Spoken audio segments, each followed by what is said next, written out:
Olá pessoal, meu nome é Concécio e essa é mais uma live do canal Deus Sem Igreja. Eu quero desejar a todos um Feliz Natal. Ao redor do mundo, muitas pessoas comemoram o Natal todo ano. Elas desejam um Feliz Natal uns aos outros. As casas são enfeitadas com árvores decoradas, luzes brilhantes, presentes coloridos e em muitos lugares é montado um presépio, que é a representação de uma cena que aconteceu há mais de 2000 anos. Num estábulo bem simples, um bebê deitado na palha de uma manjedoura. Seus pais olhando com carinho para ele, os animais deitados ao redor, alguns jovens pastores contemplando em silêncio e 3 reis magos chegando com presentes. No Evangelho de Lucas, no capítulo 2, conta que um pouco antes, estes jovens pastores estavam nas montanhas cuidando das suas ovelhas. Lucas 2, de 8 a 19. E de repente apareceu um anjo do Senhor brilhando com a glória de Deus. E o anjo disse: Não tenham medo, eu trago notícias de grande alegria que será para todo o povo. Na cidade de Davi nasceu hoje o Salvador, que é Cristo o Senhor. Este é o sinal. Vocês vão achar o menino enrolado em panos, deitado numa manjedoura. E na mesma hora apareceu uma multidão dos exércitos celestiais ao redor do anjo, louvando a Deus e dizendo: Glória a Deus nas maiores alturas e paz na terra aos homens de boa vontade. Ou, como diz na tradução da Bíblia evangélica, paz na terra entre os homens a quem Deus quer bem. Os anjos sumiram e os pastores disseram uns aos outros: Vamos até Belém ver isso que aconteceu, que o Senhor nos contou. Eles se apressaram e acharam Maria, José e o menino deitado numa manjedoura. Saindo dali, espalharam a notícia para todo lado, e quem os ouvia ficava maravilhado. E Maria guardava todas essas coisas, meditando no seu coração. Lendo essa mesma história no Evangelho de Mateus, descobrimos lá no capítulo 2 que os reis magos só chegaram depois, quando Maria, José e o menino já tinham conseguido um lugar dentro da casa. Mas isso não é importante. O importante é o grande impacto que esse primeiro Natal causou. Muitos cristãos comemoram essa data sem se dar conta da grandiosidade do que aconteceu. Aquele bebezinho indefeso deitado na palha era, na verdade, o Criador do mundo. O apóstolo João explicou isso no primeiro capítulo do seu Evangelho, João 1,3. Está escrito assim: Todas as coisas foram feitas por meio dele, e sem ele nada do que foi feito se fez. No versículo 10. Ele estava no mundo e o mundo foi feito por meio dele, mas o mundo não o conheceu. E no 14, ele se fez carne e habitou entre nós, e vimos a sua glória como a glória do unigênito do Pai, cheio de graça e de verdade. O Deus vivo veio no corpo de um homem para libertar toda a humanidade daquela dívida que tinha sido contraída pelo primeiro homem, Adão.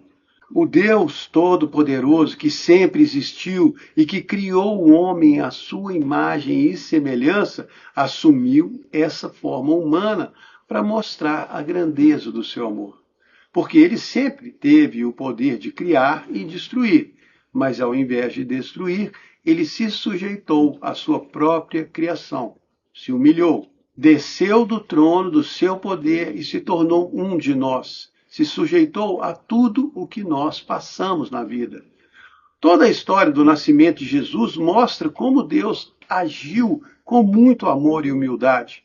O anjo não apareceu no alto do templo em Jerusalém para anunciar o nascimento de Jesus para todo o povo judeu.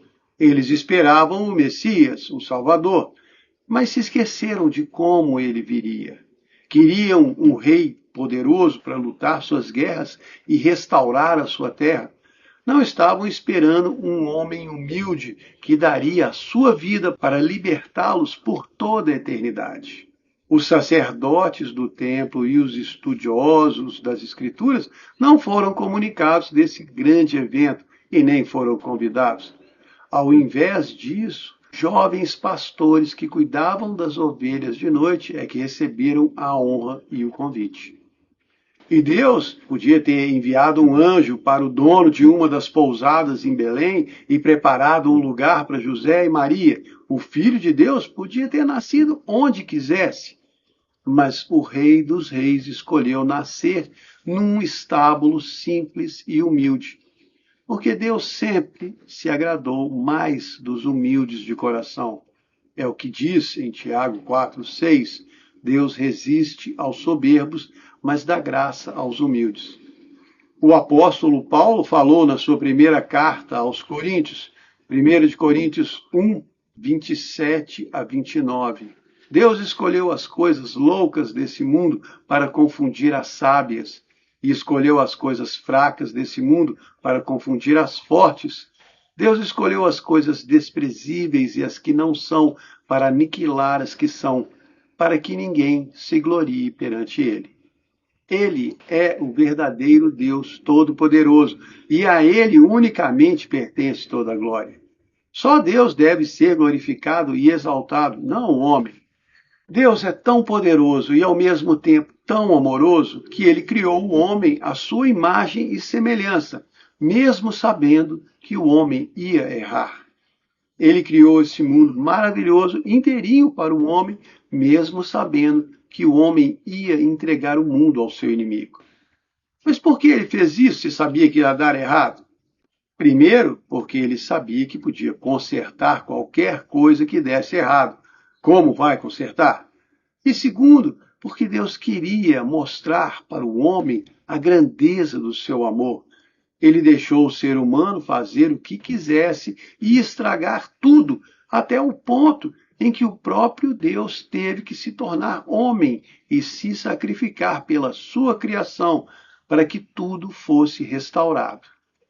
E depois, quando estava sofrendo torturas, sendo humilhado, chicoteado e finalmente crucificado, o bebezinho Cristo Jesus não desistiu.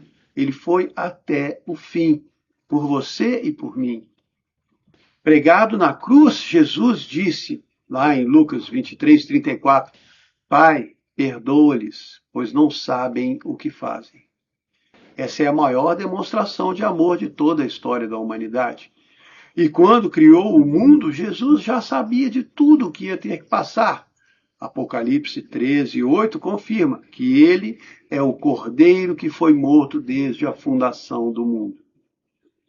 Mas mesmo sabendo de todo esse sofrimento, Jesus ainda sabia que valia a pena, porque cada um dos seus vale a pena. Ele não morreu por um povo escolhido, ele morreu por cada pessoa que o recebe como Salvador. É o que diz em João 1:11 a 13. Ele veio para o que era seu, mas os seus não o receberam. Mas a todos que o receberam, aqueles que creem no seu nome, deu-lhes o poder de serem feitos filhos de Deus. Filhos que não nasceram da vontade da carne nem da vontade do homem, mas de Deus. Nós cristãos que recebemos Jesus como Salvador, nascemos como filhos de Deus, porque Deus quis assim. Recebemos de presente a vida eterna, que Jesus nos deu através do seu sacrifício na cruz. Em João 17:1 a 3, antes de ser crucificado, Jesus orou a Deus dizendo, Pai, chegou a hora, glorifica o teu Filho, para que o teu Filho também te glorifique. O Senhor me deu autoridade sobre todos os homens, para eu dar a vida eterna a todos os que o Senhor me deu. E a vida eterna é esta, que eles conheçam a ti, o único Deus verdadeiro, e a Jesus Cristo, a quem o Senhor enviou. Conhecer Jesus como nosso Salvador e reconhecer Deus como o único Deus verdadeiro é o que nos dá a vida eterna. Nada mais, nenhuma obra, nenhum sacrifício, nenhum pagamento. Jesus já pagou por nós. E ele pagou um preço bem caro. Pagou com a própria vida. E não foi só um momento rápido, com uma morte rápida. Ele desceu do seu trono no céu, assumiu a forma de um bebê, começou vivendo os 9 meses na barriga da sua mãe, sentindo tudo que ela sentia. Depois veio ao mundo nascendo como um de nós. Foi carregado pelos pais para lá e para cá, fugindo daqueles que queriam matá-lo. Aprendeu a andar, a falar, a ler, aprendeu a trabalhar, sentiu frio, calor, fome, dor, tristeza, viu a maldade do ser humano contra o seu próximo.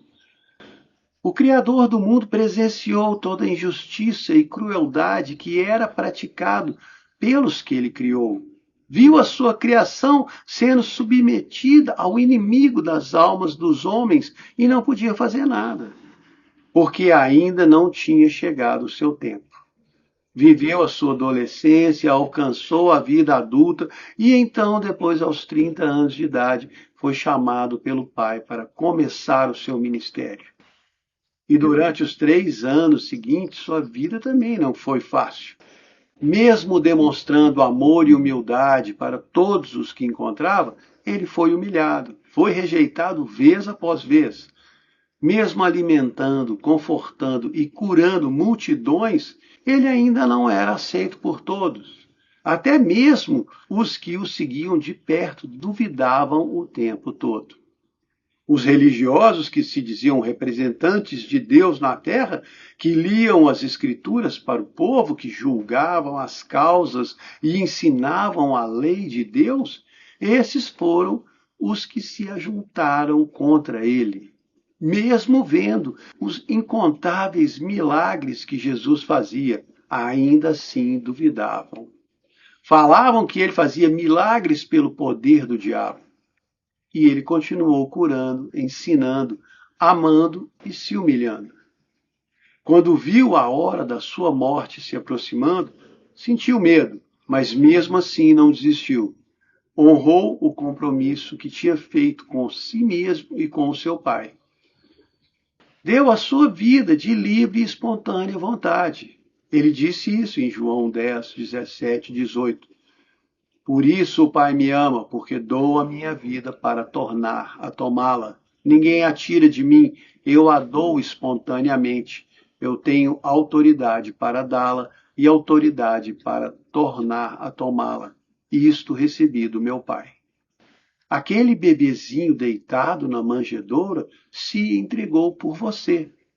Tudo que ele passou na vida foi para que você não precisasse encarar o inferno e nem a morte espiritual.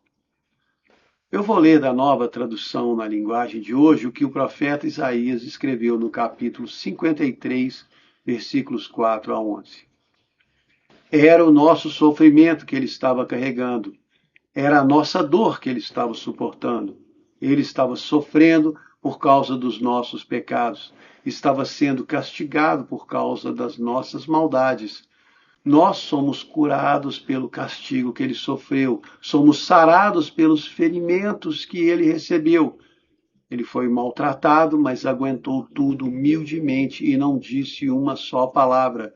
Ficou calado como um cordeiro que vai ser morto, como uma ovelha quando cortam a sua lã. O Senhor Deus disse, ele ofereceu a sua vida como sacrifício para tirar os pecados, e por isso fará com que o meu plano dê certo. Depois de tanto sofrimento, ele será feliz por causa da sua dedicação. Ficará completamente satisfeito. Ele não tem pecado, mas sofrerá o castigo que muitos merecem. E assim os pecados deles serão perdoados. Então este é o Natal que nós comemoramos, o dia do nascimento do nosso Salvador, o Deus que se fez homem para nos libertar das consequências dos nossos erros, nos libertar da maldade que causamos a nós mesmos. Por amor a nós, ele nos reconciliou com Deus, para que todos nós pudéssemos voltar para a casa do nosso Pai Celestial. O único Deus verdadeiro, que nos criou por amor, nos perdoou por amor e se sacrificou por amor. E é isso que faz o cristianismo diferente de todas as outras religiões. Nós somos os verdadeiros filhos do único Deus verdadeiro. Temos a vida eterna e vamos viver em paz ao lado do nosso Pai para sempre. Um dia ele vai retornar para consertar esse mundo, vai restaurar a paz na terra, retirar dela o destruidor e todos aqueles que o seguem, e vai fazer deste mundo o lugar que ele tinha planejado que fosse desde o princípio. Mas nós não precisamos esperar até lá, porque já temos a certeza da nossa salvação e a garantia do nosso futuro junto a Deus. Temos não porque somos melhores do que ninguém, mas porque recebemos do nosso Deus o sacrifício supremo feito pelo seu Filho unigênito, Jesus. Esta foi a maior demonstração do amor de Deus por toda a sua criação. Então, onde quer que você passe o Natal, pare um momento e agradeça a Deus pelo presente da vida eterna que o menino Jesus te deu por amor. Nunca duvide do amor de Deus por você. Foi isso que aquele bebezinho na manjedoura veio te ensinar. Espero que vocês tenham gostado. Muito obrigado e um Feliz Natal a todos.